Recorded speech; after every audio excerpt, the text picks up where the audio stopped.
हमने लैटिट्यूड के बारे में पढ़ा था, longitude, interior of the earth और जियोमॉर्फोलॉजी की 3 मेन थियरीज। उसमें से हमने पढ़ी थी कॉन्टिनेंटल ड्रिफ्ट थियरी और सीज फ्लोर स्प्रेडिंग थियरी। तीसरी थियरी जो है प्लेट टेक्टोनिक थियरी हम आज पढ़ेंगे।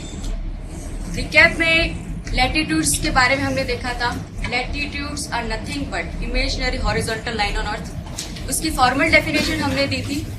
लैटिट्यूड की फॉर्मल डेफिनेशन है angular distance of a place from the equator, यानी किसी भी प्लेस का इक्वेटर से जो एंगुलर डिस्टेंस बनता है उस प्लेस से हम हॉरिजॉन्टल लाइन बनाएंगे, उसे हम लैटिट्यूड कहेंगे। उसके लैटिट्यूड के आधार पर हमने अर्थ की 3 प्रॉपर्टीज देखी थी। एक, अर्थ जो है स्फीयर है और अर्थ की स्फीयरिसिटी की वजह से अर्थ पर हीट सरप्लस रीजन बनता है, हीट डेफिसिट रीजन बनता है। दूसरी प्रॉपर्टी थी अर्थ जो है अपनी एक्सिस पर टिल्टेड है और 23.5 डिग्री, और इस टिल्टेशन की वजह से कुछ जो रीजन है नॉर्दर्न रीजन जो अगर सन से दूर रहते हैं तो वहां पे होती है विंटर सीजन, और जो हेमिस्फीयर जो है वो अर्थ से नजदीक रहता है वहां पे समर सीजन होती है। तो दूसरी प्रॉपर्टी ये थी कि अर्थ के टिल्टेशन की वजह से हमारे अर्थ पे सीजन्स होती है। तीसरी प्रॉपर्टी हमने देखी थी और वो ये थी कि अर्थ जो है सन के अराउंड इलिप्टिकल पाथ पे जो है रिवॉल्व करती है, और उसकी वजह से अर्थ की है जो 4 पोजीशंस बनती है। जब नॉर्दर्न हेमिस्फीयर में जब समर होगा तब वहां पे एक ऐसा दिन होगा जो longest day of the year होगा और उसे हम समर सॉल्स्टिस कहेंगे। जब सदर्न हेमिस्फीयर में समर सीजन होगा और वहां पे जब longest day of the year होगा उसे हम विंटर सॉल्स्टिस कहेंगे। 2 ऐसी पोजीशन जहां पे डे और नाइट की लेंथ सेम रहती है, इसे हम इक्विनॉक्स कहा था। स्प्रिंग इक्विनॉक्स स्प्रिंग सीजन में आएगा, मार्च में तो उसे स्प्रिंग इक्विनॉक्स कहेंगे, सितंबर में ऑटम सीजन में आएगा, उसे हम ऑटम इक्विनॉक्स कहेंगे। राइट। लॉन्गिट्यूड के बारे में हमने देखा था, longitude nothing but imaginary vertical lines on earth. उसकी फॉर्मल डेफिनेशन हमने देखी थी angular distance of a place from the prime meridian और द ग्रीनविच मेरिडियन। राइट, यानी किसी भी प्लेस का प्राइम मेरिडियन से जो एंगल बनता है वो एंगल के हम वर्टिकल लाइन ड्रॉ कर दें तो वो उस डिग्री का लॉन्गिट्यूड बनेगा। ऑलराइट, लॉन्गिट्यूड के 2 प्रोमिनेंट लॉन्गिट्यूड्स हमने देखे थे, इंटरनेशनल डेट लाइन और स्टैंडर्ड टाइम यानी स्टैंडर्ड मेरिडियन।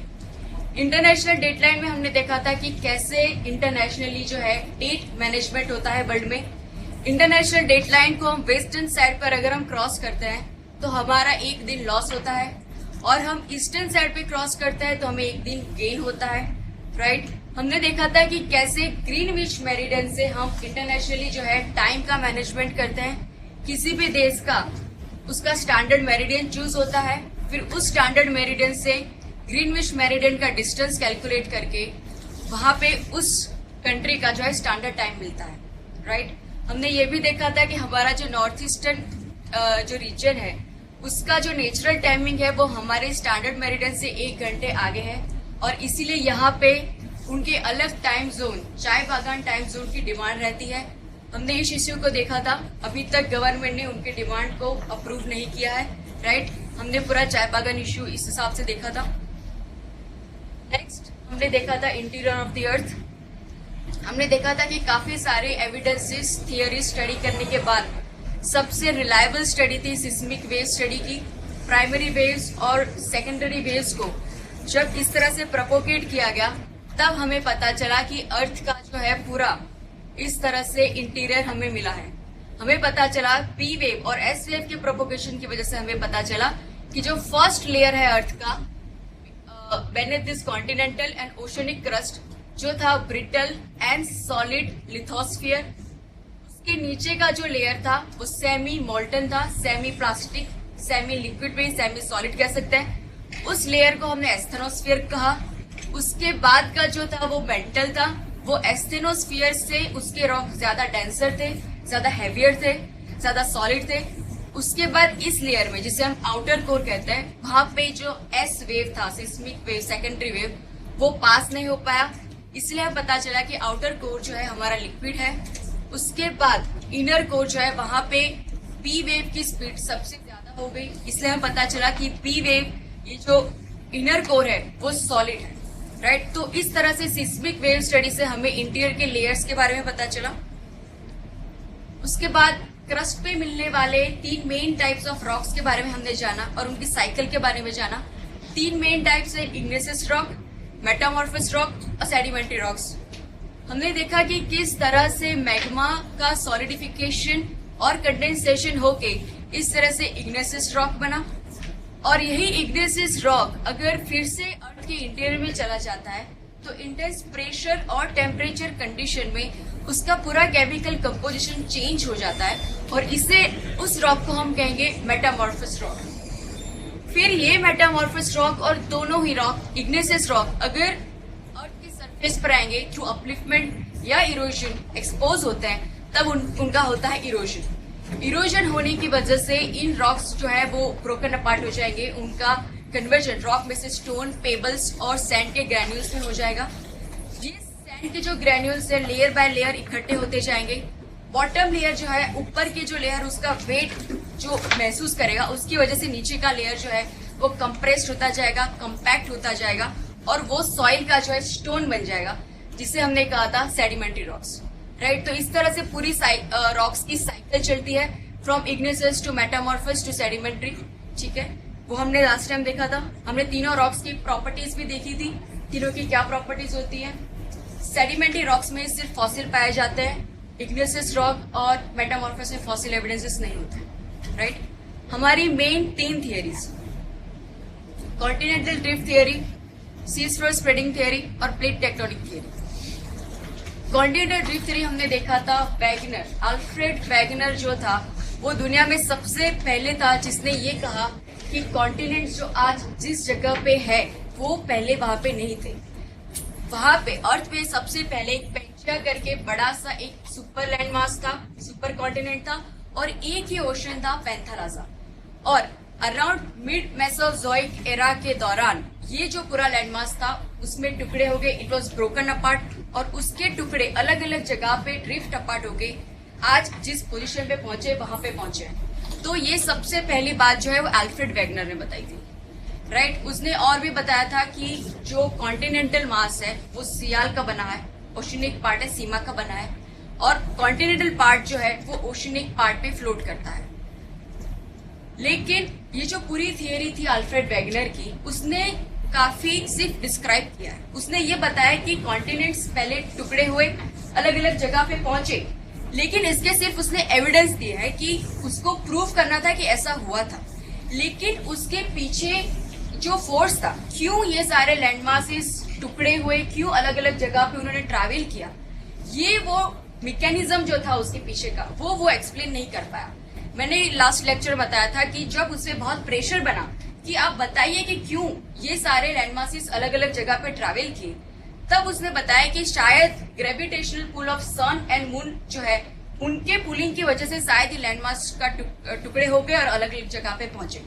लेकिन हम जानते हैं कि gravitational pull of sun and moon इतने स्ट्रांग नहीं है कि पूरे इतने बड़े लैंडमास को वो ब्रेक कर पाए और अलग अलग जगह पे पहुंचा पाए, राइट। इवन मैंने ये भी बताया था कि जैफरी करके एक ज्योग्राफर ने ये भी बोला था कि अगर gravitational pull of sun and moon इतने स्ट्रांग होते तो अर्थ रोटेट करना ही बंद कर देती, राइट। तो उसकी जो थियरी थी उसकी सबसे बड़ी लिमिटेशन ये थी कि उसने ड्राइविंग फोर्स जो है वो समझा नहीं पाया। सियाल और सीमा का जो उसका कंसेप्ट था वो भी पुराना था, आउटडेटेड था। हम आज जानते हैं कि किस तरह से हमारे लेयर्स बने हैं, राइट। सियाल और सीमा नाम की जो कंसेप्ट है वो आउटडेटेड हो चुका है। उसके 4 एविडेंसेस देख लेते हैं, वो इस थियरी के सबसे इंपॉर्टेंट पार्ट है। वैसे उसने बहुत सारे एविडेंसेस दिए हैं, हमें सिर्फ 4 याद रख लेते हैं तो बहुत है, बिकॉज मैक्सिमम 10 मार्क्स में ये क्वेश्चन आ सकता है। मैं देखा था मेंस 2013 में क्वेश्चन आ भी चुका है। उसका सबसे पहला जो एविडेंस था कि कॉन्टिनेंट्स की जो कोस्ट लाइन है, अगर उसको हम इस तरह से एक दूसरे के पास रखें तो एग्जैक्टली वो मैच हो जाती है एज अ जिग्जॉ फिट। ये बताती है कि पहले किसी एक लैंडमास का वो पार्ट रही होगी और उससे अलग अलग पार्टीशन होके वो आज अलग हुए हैं। उसका दूसरा एविडेंस था, उसने बहुत सारी जगहों के रॉक्स के एविडेंसेस लिए, सैंपल्स लिए, उनको स्टडी किया, एज कंपोजिशन स्टडी की, और उसने देखा कि ये जो रीजन है एक दूसरे से मिलियंस ऑफ माइल्स अपार्ट है, फिर भी उनके जो रॉक्स है यहाँ पे, नॉर्थ अमेरिका के रॉक्स हो या ग्रीनलैंड के रॉक्स या वेस्टर्न यूरोपियन रॉक्स, उनमें काफी हद तक सिमिलैरिटी है उनके एज में, उनकी कंपोजिशन में। ये बताता है कि ये पूरा रीजन पहले एक ही लैंडमास का पार्ट रहा होगा, राइट। उसका तीसरा जो एविडेंस था वो था फॉसिल एविडेंस। कुछ ऐसे फॉसिल के एविडेंसेस पाए गए हैं इन दोनों लैंड में से या इन सभी लैंड में से कि वो सिर्फ इसी जगह पे पाए गए हैं और अर्थ में कहीं और नहीं पाए गए। और अगर ये सारे लैंड मासेस आज जिस जगह पे है उस जगह पे होते तो ये भी पॉसिबल नहीं था कि ये जो इंसेक्ट है इतना छोटा है कि साउथ अमेरिका से अफ्रीका जाने के लिए पूरा वो ओशन तैर के फिर वो अफ्रीका पहुंचता और फिर तैर के इंडिया पहुंचता। वो पॉसिबल नहीं था।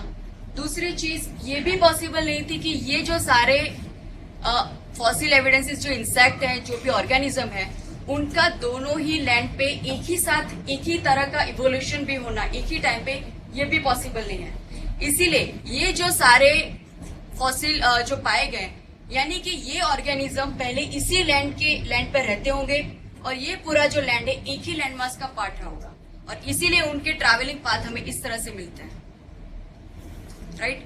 ये था उसका तीसरा एविडेंस। उसका फोर्थ एविडेंस पैलियोक्लाइमेटिक एविडेंस। उसने बताया कि जो आज के कुछ लैंडमासेस हैं ये वो आज ट्रॉपिकल लैंडमास है, लेकिन उनके सदर्न रीजन में जो है वहां पे ग्लेशियल एविडेंस पाए गए।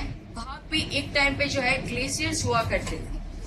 अब अगर आइसेज होता, और हम कहते हैं कि आइसेज भी हो सकता है इसीलिए ग्लेशियल एविडेंसेस मिलते हैं, लेकिन अगर आइसेज होता तो यहाँ पे भी हमें ग्लेशियल एविडेंसेस मिलते, लेकिन सिर्फ सदर्न साइड पर मिल रहा है।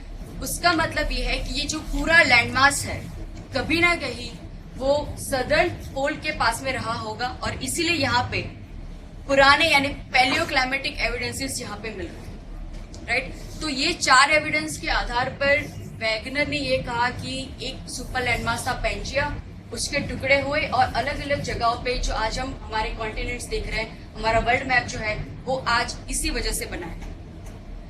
लेकिन उसने मैंने बताया कि क्या फोर्स है जिसकी वजह से ये सारे लैंडमास जो है उनके टुकड़े हुए अलग अलग जगहों पे पहुंचे, वो उसका मैकेनिज्म नहीं बता पाया था।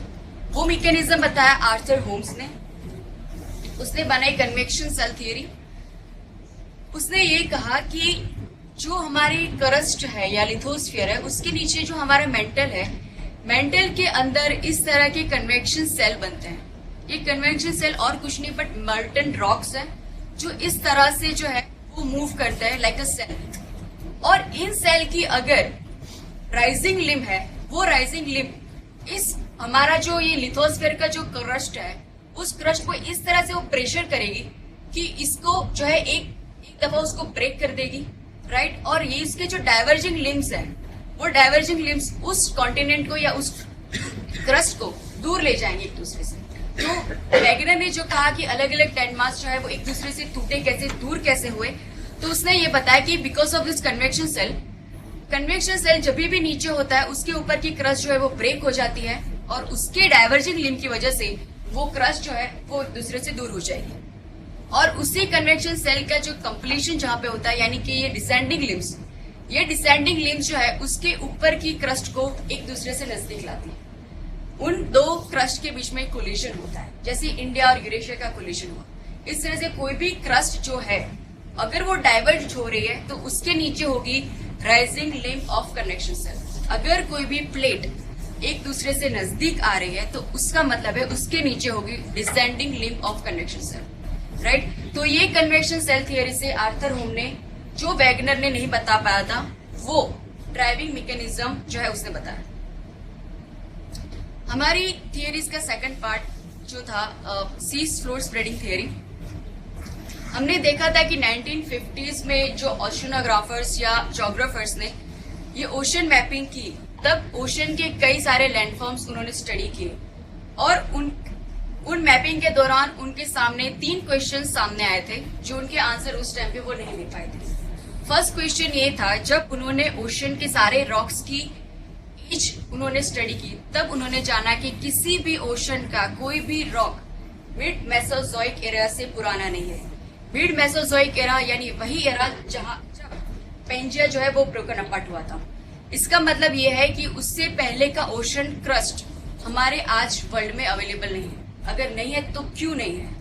सेकंड क्वेश्चन ये अराइज हुआ कि जो उन्होंने मिड ओशनिक रिच नाम का जो लैंडफॉर्म फाइंड किया था, उसके मिडल पॉइंट पे यहाँ पे जो रॉक्स पाए गए वो बाकी सारे रॉक से सबसे यंगेस्ट थी एज में। और जैसे ही हम इस मिड ओशनिक रिज से दूर दूर जाते हैं बोथ द साइड्स, तो उनके रॉक्स की एज धीरे धीरे धीरे बढ़ती जाती है। तो ऐसा क्यों होता है? This was the second question. Third question ये था कि जो सी माउंट्स या सी हिल्स या ग्योर्ड्स जो पाए जाते हैं ओशन फ्लोर बॉटम पे, वो जब भी ट्रेंच आती है तब डिफॉर्म या डिस्ट्रॉय क्यों हो जाते हैं? ये तीनों क्वेश्चन के आंसर दिए थे दो जोग्राफर्स, हेनरी हेस और डायट्स। हेनरी हेस और डायट्स ने आर्थर होम की जो कन्वेक्शन सेल थियरी थी उसको यूज करके इन सारे क्वेश्चंस का आंसर दिया है। उन्होंने कहा कि जो मिड ओशनिक रिज है, जहां पे हमने देखा कि सबसे यंगेस्ट रॉक पाए जाते हैं, उसके नीचे जो होगी कन्वेक्शन सेल की राइजिंग लिम होनी चाहिए। उससे क्या होगा कि ये राइजिंग लिम जो ओशन क्रस्ट है उस पर प्रेशर करेगी, उसे ब्रेक करेगी और यहाँ पे जो होगा वल्केनिज्म होगा और मोल्टन रॉक्स यहाँ पे बाहर आएंगे। ये रॉक्स नए रॉक्स होंगे। उसपे ये जो पूरी ओशन की प्लेट है हमारी ओशन क्रस्ट, उस ओशन क्रस्ट को कन्वेक्शन सेल की जो डाइवर्जिंग लिम है उसे उस ओशन क्रस्ट को इस तरह से स्प्रेड करेंगे, उसे वहां से एक दूसरे से दूर करेंगे। एक दूसरे से दूर होने के कारण यहाँ पे जो स्पेस बचेगी उस स्पेस को फिलअप करेगा यहाँ का वॉल्केनिज्म। यहाँ से आए हुए मोर्टल रॉक्स यहाँ पे आएंगे, डिपोजिट होंगे, एक्यूमुलेट होंगे और ठंडे होंगे। और इसकी वजह से यहाँ पे जो है नया ओशनिक क्रस्ट डेवलप होगा और यहाँ पे जो है ओशन क्रस्ट इस तरह से स्प्रेड होता जाएगा। यहाँ पे नया क्रस्ट जो है ओशनिक क्रस्ट बनता जाएगा। उसने ट्रेंचेस के बारे में ये कहा कि जिस तरह मिड ओशनिक रिज पे यहाँ पे नया क्रस्ट डेवलप हो रहा है, उसी तरह जो ट्रेंचेस है उसके नीचे कन्वेक्शन सेल की डिसेंडिंग लिम होनी चाहिए और उसकी वजह से ये जो ओशनिक क्रस्ट है किसी और प्लेट के साथ कोलिजन होगी, नजदीक आएगी और ये ओशनिक प्लेट है उस कोलिजन की वजह से सबडक्शन हो जाएगा उसका मेंटल में, और मेंटल में बहुत ही हाई टेम्परेचर होने की वजह से वो जो है मेल्ट हो जाएगा और डिस्ट्रॉय हो जाएगा, राइट। तो इसी वजह से जो है उसने कहा कि नया ओशनिक क्रस्ट जो है मिड ओशनिक रिज पे डेवलप होता है और ट्रेंच पे जो है ओशन क्रस्ट डिस्ट्रॉय होता है, राइट। और इसीलिए हमारे जो 3 क्वेश्चन थे वो भी आंसर हमने कर लिए कि क्यों यहाँ पे यंगेस्ट रॉक पाए जाते हैं, क्योंकि यहाँ पे नया क्रस्ट जैसे ही डेवलप होगा फिर वो यहाँ पे पास होता रहेगा, नया रॉक्स बनता रहेगा, इसलिए यहाँ पे यंगेस्ट रॉक है। दूर जाते ही हमें जो है रॉक्स ओल्डर टू ओल्डर होते जाएंगे।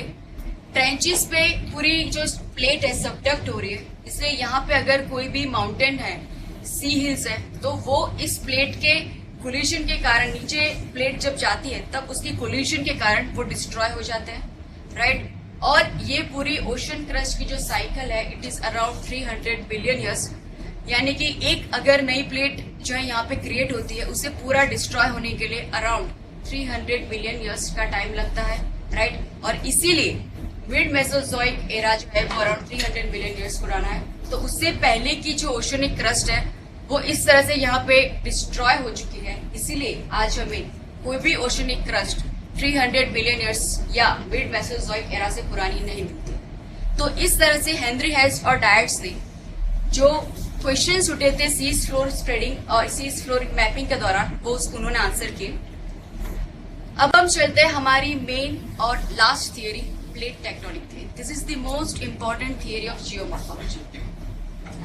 ये थियरी जो है हमने देखा कि कन्वेक्शन सेल थियरी या कॉन्टिनेंटल ड्रिफ्ट थियरी या सीज फ्लोर स्प्रेडिंग थियरी, उन्होंने एक लिमिटेड इंफॉर्मेशन दी है। कॉन्टिनेंटल ड्रिफ्ट ने सिर्फ इतना ही कहा है कि कॉन्टिनेंट जो है एक बार टूटे थे, अलग अलग हुए थे। सीज फ्लोर स्प्रेडिंग थियरी में सिर्फ सी फ्लोर की बात की गई है, मिड ओशनिक रिज क्या होती है, ट्रेंचेस क्या होती है। लेकिन उन थियरी के बावजूद कई सारे अनआंसर्ड क्वेश्चन जो थे वो ज्योग्राफर्स के सामने थे। एक ये था कि हमारे अर्थ पे माउंटेन्स कैसे बनते हैं, वो क्यों है, किस लिए वो बने, अर्थ पर अर्थक्वेक्स क्यों आते हैं, उनके पीछे का रीजंस क्या है, अर्थ पर जो है वोल्केनिज्म क्यों होता है, उसके पीछे का रीजंस क्या है। तो ये सारे अभी भी जो अनआंसर्ड क्वेश्चंस थे वो इस थियरी ने दिए। ये जो थियरी है वो किसी एक या दो जोग्राफर्स का काम नहीं है। बहुत सारे जोग्राफर्स, साइंटिस्ट, डिफरेंट डिसिप्लिन्स और जो फील्ड्स हैं उनमें से सारे साइंटिस्ट ने इकट्ठा होकर मिलकर ये थियरी बनाई है। और ऐसा कहा जाता है कि 1960s के दौरान जो भी सबसे बिगेस्ट साइंटिफिक अचीवमेंट थी वो ये प्लेट टेक्टोनिक थियरी थी। ये थियरी दो बेसिक साइंटिफिक एविडेंस पर डिपेंडेड है। एक हमने देखा सी फ्लोर स्प्रेडिंग थियरी पर डिपेंडेड है और दूसरा है पैलियोमैग्नेटिज्म, वो भी हमने लास्ट टाइम देखा था। तो इन दोनों एविडेंस के आधार पर जो है जोग्राफर्स ने, साइंटिस्ट ने ये थियरी बनाई। This is the most latest and most accepted theory. पहले हम जानते हैं प्लेट टेक्टोनिक थियरी, यानी सबसे पहले हम जानते हैं प्लेट्स क्या होती है। हमने लास्ट टाइम देखा था कि जो हमारी कॉन्टिनेंटल क्रस्ट होती है अराउंड 40 to 60 किलोमीटर उसका ये हाइट होती है। उसके साथ होती है ये ओशनिक क्रस्ट, उसका जो है हाइट अराउंड 1 to 2 किलोमीटर होता है। उसके नीचे जो अपर मेंटल का ये पोर्शन है जिसे हमने कहा था हार्ड ब्रिटल लेयर, लिथोस्फीयर, ये तीनों चीज मिलके उनका कंबाइंड नेम दिया गया है लिथोस्फीयर। तो ये जो पूरी लिथोस्फीयर है उसके कुछ चंक्स होते हैं, उसके जो पार्ट्स होते हैं उसे हम प्लेट्स कहते हैं। यानी अगर किसी प्लेट के बारे में बात कर रहे हैं तो उसमें वो तीनों चीजें होगी, ओशनिक क्रस्ट, कॉन्टिनेंटल क्रस्ट और नीचे का लिथोस्फीयर। वो तीनों चीज मिलके जो है प्लेट बनती है। और ये प्लेट जो है नीचे जो हमने कहा था सेमी मोल्टन और प्लास्टिक जो लेयर है एस्थेनोस्फीयर, उस पर फ्लोट होती है, राइट। और ये जो लिथोस्फीयर है यानी हमारी लिथोस्फेरिक प्लेट्स है, ऐसा फर्स्ट जो टाइम जिसने टर्म दी वो था जेटी विल्सन। उन्हें फर्स्ट टाइम प्लेट ऐसा नाम दिया। प्लेट्स जो होती है वो तीन टाइप्स की होती है, एंटायरली ओशनिक होती है, एंटायरली कॉन्टिनेंटल भी हो सकती है, या उसमें कॉन्टिनेंट्स और ओशन की क्रस्ट दोनों ही पाई जाती है। यहाँ पे हम फिगर देख सकते हैं, let me show the figure. हम यहाँ पे देख सकते हैं ये सारी प्लेट्स है, different colours indicates the different plate, ठीक है। यहाँ पे 6 मेजर प्लेट्स हमारे अर्थ पर पाई जाती है। नॉर्थ अमेरिकन प्लेट, यहाँ पे southern American plate, Pacific plate, Eurasian plate and Indo Australian plate, Antarctic plate. तो ये जो है 6 मेजर प्लेट्स हैं। उसके अलावा जो छोटी छोटी ऐसी 20 माइनर प्लेट्स हमारे अर्थ पर पाई जाती है। अब मैं कुछ इंपॉर्टेंट फैक्ट्स बताना चाहती हूँ। ये फैक्ट्स डायरेक्टली आपको प्रीलिम में नहीं आ सकते, लेकिन इस फैक्ट्स के जरिए आपको ये थियरी समझने में आसानी होगी और ज्यादा क्लियरिटी बढ़ेगी आपकी। ये जो फैक्ट्स है वो आपको वल्केनिज्म जब मैं पढ़ाऊंगी तो उसमें भी काम है, उसकी अंडरस्टैंडिंग बढ़ेगी, ठीक है। अब ये फैक्ट्स इस तरह के हैं जो कि हमारा जो इनर है, इनर कोर, मैंने कहा था वो सॉलिड है, वो एक्चुअली बना है आयरन और निकल का। उसके ऊपर का जो हमारा आउटर कोर है जो लिक्विड है वो आयरन, निकल और सिलिका का बना हुआ है। और हमारा जो मेंटल है वो एक रॉक्स का बना हुआ है जिसे हम कहते हैं ऑलिवाइन रॉक्स। और जो हमारा ओशनिक क्रस्ट है, only crust, this crust, thin crust, वो है वो बेसाल्टिक रॉक से बना हुआ है। और एक कॉन्टिनेंटल क्रस्ट है वो ग्रेनाइट और एंडेसिटिक रॉक्स का बना। और मैं कुछ बताना चाहूंगी, ये जो 4 रॉक्स हैं, Olivine, basalt, andesite and granite, उनके मैं कुछ प्रॉपर्टी बताना चाहती हूँ। मैकेनिकली याद रखिए कैसे ये होता है। ऑलिवाइन जो है वो हैवीएस्ट रॉक है, ऑब्वियसली इन चारों में सबसे हैवीएस्ट होगा। मैंने बताया था कि अर्थ पर जो हैवीएस्ट एलिमेंट, जैसे हम डेप्थ में जाते हैं डेंसिटी बढ़ती जाती है, तो ये रॉक जो है इंटीरियर का रॉक है। तो इन तीनों में से, तो वो इन चारों रॉक्स में से वो सबसे हैवीएस्ट रॉक होगा। Olivine is the heaviest, basalt उससे कम हैवी है, एंडेसाइट उससे भी कम हैवी है और ग्रेनाइट इज द लाइटेस्ट, ठीक है। इस तरह की उनकी लेयर्स हैं। ऑलिवाइन जो है वो हाईली फ्लूइड है, यानी कि ऑलिवाइन को अगर गर्म करके मेल्ट किया जाए, सपोज मैं इस टेबल पर उसको गर्म करके मेल्ट करूंगी तो इतना फ्लूइड होगा कि बहुत ही स्पीड से वो नीचे गिर जाएगा, ठीक है। और इसके कंपेयर में अगर मैं बेसाल्ट को गर्म करूंगी तो उसकी स्पीड जो होगी फ्लो होने की उससे कम होगी ऑलिवाइन से। मैं आपको इस एग्जाम्पल से वो समझाना चाहूंगी। Suppose I take olivine as a mercury, mercury जिस स्पेस से फ्लो करती है, और बेसाल्ट को मैं लूंगी पानी, वो किस फ्लो की स्पीड से वो फ्लो करेगी। Andesite I will take as a honey, वो अगर हनी को यहाँ से गिरे, अगर मैं गिराऊं, मर्क्यूरी को गिराऊं और पानी को गिराऊं, तो तीनों की जो स्पीड होगी फ्लो होने की वो हम देख सकते हैं कि मर्क्यूरी सबसे फास्टेस्ट होगा, then the water and then the honey. और ग्रेनाइट को मैं कोल्ड वैक्स की तरह लूंगी कि वो सबसे विस्कस है, वो जल्दी जो है फ्लूइड नहीं है वो तब हो पाता, राइट। तो ऑलिवाइन जो है सबसे ज्यादा फ्लूइड है, सबसे ज्यादा मोबाइल है, उसके बाद कम मोबाइल बेसाल्ट, उसके बाद कम मोबाइल एंडेसाइट और उसके बाद ग्रेनाइट। एक और चीज इन 4 रॉक्स के बारे में ये है कि ऑलिवाइन कुछ टेम्परेचर से ज्यादा अगर उसे मेल्ट किया जाए तो बेसाल्ट में कन्वर्ट हो जाता है, बेसाल्ट उसी तरह एंडेसाइट में कन्वर्ट हो जाता है और एंडेसाइट जो है ग्रेनाइट में कन्वर्ट हो जाता है। जब पूरी थियरी पढ़ेगी तब आपको इन 4 रॉक्स की जो मैं क्यों बता रही हूँ वो समझ में आएगा आपको। प्लेट्स जो मैंने बताया कि लिथोस्फीयर के छोटे छोटे चंक्स जो है हमें उसे प्लेट्स कहते हैं, वो प्लेट्स जो है अर्थ पर हमारी जो बनी हुई है उनमें इंटरेक्शंस होते रहते हैं। नीचे कन्वेक्शन सेल है, उनकी राइजिंग लिम्ब है, डिसेंडिंग लिम्ब्स है, इनकी वजह से वो डाइवर्ज होता है, कन्वर्ज होता है। तो इस इंटरेक्शन की जो टाइप्स हैं उसे 3 टाइप्स में उन्होंने डिवाइड किया है। एक है डाइवर्जेंट बाउंड्री, यानी कि 2 प्लेट्स जो है एक दूसरे से डाइवर्ज हो रही है, अलग जा रही है, तो उसे हम डाइवर्जेंट बाउंड्री कहेंगे। अगर 2 प्लेट्स जो है एक दूसरे से कन्वर्ज हो रही है, एक दूसरे से नजदीक आ रही है, कोलिजन हो रहा है उनके बीच में, तो उसे कन्वर्जेंट बाउंड्री कहेंगे। अगर 2 प्लेट ना ही एक दूसरे से नजदीक आ रही है या दूर जा रही है, लेकिन एक दूसरे से सिर्फ पास हो रही है, तो उसे हम ट्रांसवर्स बाउंड्री कहेंगे। सिर्फ स्लिप ऑफ पास होगी, उसे हम ट्रांसवर्स बाउंड्री कहेंगे। सबसे पहला इंटरेक्शन अब हम देखते हैं डाइवर्जेंट बाउंड्री। डाइवर्जेंट बाउंड्री में हमने देखा कि जैसा मिड ओशियनिक रीच में होता है, डाइवर्जेंट बाउंड्री तभी डेवलप होगी जहां उसके नीचे कन्वेक्शन सेल का राइजिंग लिम्ब होगा और राइजिंग लिम्ब ऊपर के क्रस्ट को ब्रेक करेगा और 2 कॉन्टिनेंट्स को डाइवर्ज करेगा, राइट। तो डाइवर्जेंट प्लेट बाउंड्री के नीचे हमेशा जो है एक rising limb of convection cell होगा। ओशन पे अगर ये rising limb of oceanic current जो है वो होगी तो हमें मिड ओशनिक रीच मिलेगी। लेकिन अगर कॉन्टिनेंट्स पे होगी तो क्या होगा? हमने देखा ओशनिक क्रस्ट जो है उसके नीचे कन्वेक्शन सेल की राइजिंग लिम्ब होगी, यहाँ पे वोल्केनिज्म होगा, बेसाल्टिक जो है बाहर आएगा। नीचे इंटरव्यू मैंने कहा था ऑलिवाइन रॉक्स होता है। ऑलिवाइन रॉक्स जब ऊपर आता है एक टेम्परेचर से ज्यादा उसका मेल्टिंग हो जाता है और जब बाहर आता है तब वो बेसाल्ट बन जाता है। और बेसाल्ट मैंने कहा जैसे बहुत ही फ्लूइड होता है, बहुत ही आराम से माइल्डली ये पूरा वॉल्केनो जो होता है वो फ्लो करता है और इस तरह से यहाँ पे वॉल्केनिज्म होता है मिड ओशनिक रिज में। जब मैंने कहा था वहां पे मोल्टन रॉक्स होते हैं, राइट। और इसीलिए ये जो मोल्टन रॉक्स जो है वो बेसाल्टिक है, इसीलिए ये जो पूरा ओशनिक क्रस्ट होता है वो बेसाल्ट से बना होता है। ओशनिक क्रस्ट हमेशा बेसाल्ट से बना होता है। अगर इस तरह के कन्वेक्शन सेल जो हैं वो अगर लैंड के नीचे जो है वो डेवलप होते हैं तो क्या होता है, यानी कॉन्टिनेंट्स के नीचे होते हैं तो क्या होता है? कॉन्टिनेंट्स के नीचे अगर कन्वेक्शन सेल के राइजिंग लिम्ब इस तरह से प्रेशर कर रहे हैं तो पहले तो यहाँ पे क्रैक्स डेवलप होगी, ठीक है, अर्थक्वेक आएंगे।